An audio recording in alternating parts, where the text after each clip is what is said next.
പിതാവിൻ്റെയും പുത്രൻ്റെയും പരിശുദ്ധാത്മാവിൻ്റെയും നാമത്തിൽ ആമേൻ. പ്രിയ സഹോദരി സഹോദരന്മാരെ, ഇന്നത്തെ ഈ ദൈവശാസ്ത്ര ക്ലാസ്സിലേക്ക് നിങ്ങളേവരെയും ഹൃദയപൂർവ്വം സ്വാഗതം ചെയ്യുന്നു. ഇന്നത്തെ ഈ ക്ലാസ്സിൽ നാം പ്രധാനമായും പഠിക്കുക ആരാധനാക്രമത്തിലെ പ്രാർത്ഥനകൾ രൂപം കൊള്ളുന്ന, വിശിഷ്യ വിശുദ്ധ കുർബാന ക്രമത്തിലെ പ്രാർത്ഥനകൾ വിവിധ റീത്തുകളിൽ എപ്രകാരമാണ് രൂപം കൊണ്ടത് എന്നുള്ളതിനെക്കുറിച്ചാണ്.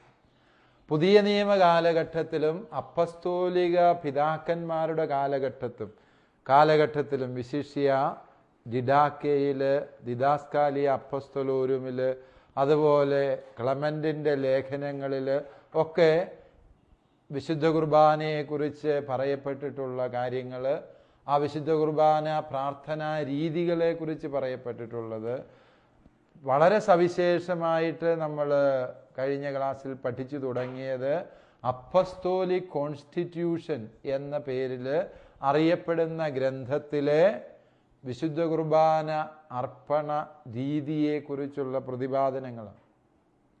നമുക്കറിയാം, അന്ത്യോക്യൻ ആരാധനാക്രമത്തിൻ്റെ അടിസ്ഥാനമായി വർത്തിക്കുന്നത് ഈ അപ്പസ്തോലിക് കോൺസ്റ്റിറ്റ്യൂഷനാണ്. ആ അന്ത്യോക്യൻ ആരാധനാക്രമത്തിന് മാത്രമല്ല, റോമൻ ആരാധനാക്രമത്തിൻ്റെയും സുറിയാനി ആരാധനാക്രമങ്ങളുടെയും ഒക്കെ അടിസ്ഥാനമായിട്ട് വർത്തിച്ചത് ഈ ആരാധനാക്രമ വിവരണങ്ങളാണ് അപ്പസ്തോലിക് കോൺസ്റ്റിറ്റ്യൂഷനിൽ. നേരത്തെ നാം പഠിച്ചതുപോലെ 8 പുസ്തകങ്ങൾ ചേർന്നതാണ് ഈ അപ്പസ്തോലിക് കോൺസ്റ്റിറ്റ്യൂഷൻ. അതിൽ 1 മുതൽ 6 വരെ പുസ്തകങ്ങൾ ദിദാസ്കാലിയ അപ്പസ്തോലോരും, അതായത് 12 അപ്പസ്തോലന്മാരുടെ പ്രബോധനങ്ങൾ എന്ന പേരിൽ പ്രസിദ്ധമായ പുസ്തകത്തിൻ്റെ ഒരു സംക്ഷിപ്ത രൂപമായിട്ട് പരിഗണിക്കപ്പെടുന്നു. 7-ാം പുസ്തകമാകട്ടെ ഡിഡാക്കെ എന്ന് പറയുന്ന ഗ്രന്ഥത്തിൻ്റെ ഒരു സംക്ഷിപ്ത രൂപം. 8-ാമത്തെ ഗ്രന്ഥമാണ് ശരിക്കും ഈ ആരാധനാക്രമത്തെക്കുറിച്ചുള്ള വളരെ വ്യക്തമായ സൂചനകൾ നൽകും. ഈ അപ്പസ്തോലിക് കോൺസ്റ്റിറ്റ്യൂഷൻ്റെ കർത്താവ് ആരാണ് എന്ന് ചോദിച്ചാൽ, പരമ്പരാഗതമായി വിശ്വസിച്ചിരുന്നത് ക്ലമൻ്റ് ഓഫ് റോമാണ്. റോമിലെ വിശുദ്ധ ക്ലമൻ്റ് എഴുതിയതാണ് ഇത് എന്നാണ് പാരമ്പര്യ വിശ്വാസം. എന്നാൽ നമുക്കറിയാം, ക്ലമൻ്റിൻ്റെ മരണം ഏകദേശം AD 104 എന്നാണ് വിശ്വാസം. അങ്ങനെയെങ്കിൽ ആ കാലഘട്ടത്തിൽ എഴുതപ്പെട്ടു എന്ന് പറഞ്ഞാൽ അത് പുതിയ നിയമത്തിന് സമാനമായ കാലഘട്ടമാണ് എന്ന് നമുക്കറിയാം. എന്നാൽ ഇന്ന് പണ്ഡിതന്മാരുടെ അഭിപ്രായം അപ്പസ്തോലിക് കോൺസ്റ്റിറ്റ്യൂഷൻ ക്ലമൻ്റിൻ്റെ പേരിൽ പറയപ്പെടുന്നുവെങ്കിലും അതിൻ്റെ ഒരു വലിയ ഭാഗമെങ്കിലും രചിക്കപ്പെട്ടത് പിൽക്കാലഘട്ടത്തിലാണ്. വിശുദ്ധ ഇഗ്നേഷ്യസിൻ്റെ പേരിൽ എഴുതിയ ഒരു സഭാപിതാവുണ്ട്. ഇഗ്നേഷ്യസിൻ്റെ പേരിൽ പല ലേഖനങ്ങളും എഴുതിയ താൻ എഴുതിയ ലേഖനങ്ങളെ അന്ത്യോക്യയിലെ വിശുദ്ധ ഇഗ്നേഷ്യസിൻ്റെ പേരിൽ പ്രസിദ്ധം ചെയ്ത, നമുക്കറിയാം ആരംഭകാലത്ത് അത്തരത്തിലുള്ള ഒരു ശൈലി ഉണ്ടായിരുന്നു. സഭയിലെ ഏതെങ്കിലും പ്രസിദ്ധരോ പ്രമുഖരോ ആയ നേതാക്കന്മാരുടെ പേരിൽ പിൽക്കാലത്ത് അവരുടെ ശിഷ്യരോ അവരുടെ പിൻതലമുറക്കാരോ എഴുതുന്ന ഒരു ശൈലി. തങ്ങൾ എഴുതിയതിന് ആധികാരികതയും അംഗീകാരവും ലഭിക്കാനാണ് ഇപ്രകാരം ഒരു വ്യാജ പേര് അവർ ഉപയോഗിച്ചിരുന്നു. സ്യൂഡോണിംസ്, വ്യാജ പേരുകൾ അവരുപയോഗിച്ചിരുന്നു. വിശുദ്ധ അഗസ്റ്റിൻ്റെ പേരിൽ വ്യാജമായി എഴുതിയിട്ടുള്ള സഭാപിതാവുണ്ട്. അദ്ദേഹം എഴുതിയതൊക്കെ വലിയ കാര്യങ്ങളാണ്, പക്ഷെ അദ്ദേഹത്തിൻ്റെ പേര് അഗസ്റ്റിൻ എന്നല്ല. അദ്ദേഹം സ്വന്തം പേര് മറച്ചു വെച്ച് തൻ്റെ ഗുരുവോ നേതാവോ ആയി താൻ കരുതുന്ന അഗസ്റ്റിൻ്റെ പേരിൽ എഴുതി. അതുകൊണ്ട് ആ സഭാപിതാവിനെ സ്യൂഡോ അഗസ്റ്റിൻ എന്ന് പറയും. എന്നതുപോലെ വിശുദ്ധ ഇഗ്നേഷ്യസിൻ്റെ പേരിൽ എഴുതിയ ഒരു സഭാപിതാവുണ്ട്. അതുകൊണ്ട് അദ്ദേഹത്തെ സ്യൂഡോ ഇഗ്നേഷ്യസ് എന്നാണ് പറയും. ഈ സഭാപിതാവിൻ്റെ കാലം AD 375 ഇദ്ദേഹമാണ് ഈ അപ്പസ്തോലിക് കോൺസ്റ്റിറ്റ്യൂഷൻ്റെ അഭിനവ രൂപത്തിൻ്റെ യഥാർത്ഥ കാരണക്കാരൻ എന്നാണ് പൊതുവെ കരുതപ്പെടുന്നത്.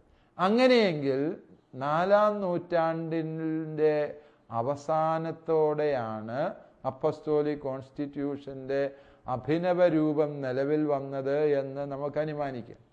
ആ രൂപത്തിൽ നിന്നാണ് അന്ത്യോക്യൻ ആരാധനാക്രമം രൂപം കൊണ്ടിരിക്കുന്നത്.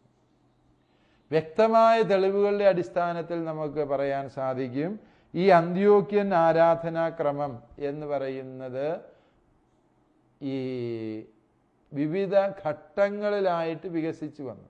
അതിൻ്റെ ആരംഭ രൂപം നമ്മൾ കണ്ടെത്തുന്നത് ഈ അപ്പസ്തോലിക് കോൺസ്റ്റിറ്റ്യൂഷനിലാണ്.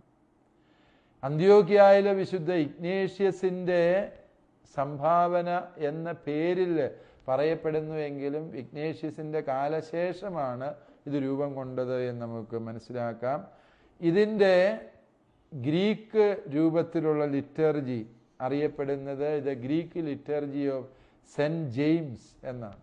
വിശുദ്ധ യാക്കോബിൻ്റെ അനാഫറ എന്ന്, യാക്കോബിൻ്റെ ആരാധനാക്രമം എന്നാണ് ഇത് അറിയപ്പെടുക. അതായത് ഇത് കേൾക്കുമ്പോൾ യാക്കോബായ സഭ പ്രത്യേകം ഒരു സഭാവിഭാഗം ആയ ശേഷം രൂപം കൊണ്ട ലിറ്റർജിയാണ് ഇത് എന്ന് തെറ്റിദ്ധരിക്കാൻ പാടില്ല. കാരണം എന്താണ് എന്ന് ചോദിച്ചാൽ AD 420 വിശുദ്ധ ജെറോം വിശുദ്ധ യാക്കോബിൻ്റെ അനാഫറയെക്കുറിച്ച് ലിറ്റർജിയെക്കുറിച്ച് എഴുതുന്നുണ്ട്. ആ ലിറ്റർജിയുടെ മനോഹാരിതയും ഭംഗിയെയും കുറിച്ച് സഭാപിതാവായ വിശുദ്ധ ജെറോം 420 എഴുതുന്നു. നമുക്കറിയാം യാക്കോബായ സഭകൾ ഏക സ്വഭാവവാദത്തിൻ്റെ പേരിൽ കത്തോലിക്ക സഭയിൽ നിന്ന് വേർപിരിഞ്ഞത് 589 ആകുമ്പോഴാണ്. അതായത് ഈ മോണോഫിസൈറ്റിസം, ഏക സ്വഭാവവാദം എന്ന ഈ വ്യത്യസ്ത ചിന്ത രൂപം കൊള്ളുന്നതിനും വളരെ നാളുകൾക്ക് മുൻപേ വിശുദ്ധ യാക്കോബിൻ്റെ അനാഫറ അഥവാ ആരാധനാക്രമം നിലവിൽ വന്നിരുന്നു എന്ന് നമുക്ക് അനുമാനിക്കാൻ സാധിക്കും. തീർച്ചയായും ഈ നിലവിൽ വന്ന ആരാധനാക്രമത്തിൽ ഈ മോണോഫിസൈറ്റിസം അഥവാ ഏകസ്വഭാവവാദത്തിൽ ഭിന്നതയ്ക്ക് ശേഷം ചെറിയ മാറ്റങ്ങളൊക്കെ വരുത്തിയിട്ടുണ്ടാകാം. എന്നാൽ അന്ത്യോക്യൻ ആരാധനാക്രമത്തിൻ്റെ ആദ്യ രൂപം ഈ വിവാദങ്ങൾക്കും വിഭജനങ്ങൾക്കും മുൻപേ നിലവിൽ വന്നതാണ് എന്നുള്ളത് നാം മനസ്സിലാക്കണം.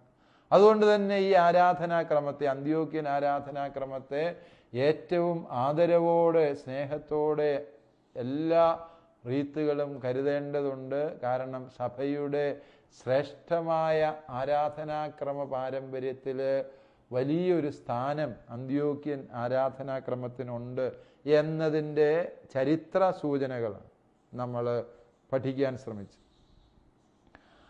അതായത് ഈ ആരാധനാക്രമം എന്ന് പറയുന്നത് പിന്നീട് സുറിയാനി ഭാഷയിലേക്ക്, ഗ്രീക്ക് ഭാഷയിൽ നിന്ന് സുറിയാനി ഭാഷയിലേക്ക് വിവർത്തനം ചെയ്യപ്പെട്ടു എന്ന് നിങ്ങൾക്ക് അറിവുള്ളൂ.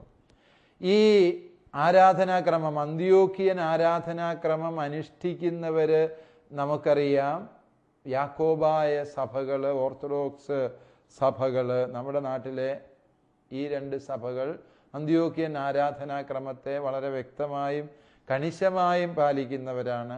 അതുപോലെ മാറോണൈറ്റ് സഭകൾ അന്ത്യോക്യൻ ആരാധനാക്രമത്തെ അനുസരിച്ച് ആരാധന നടത്തുന്നവരാണ്.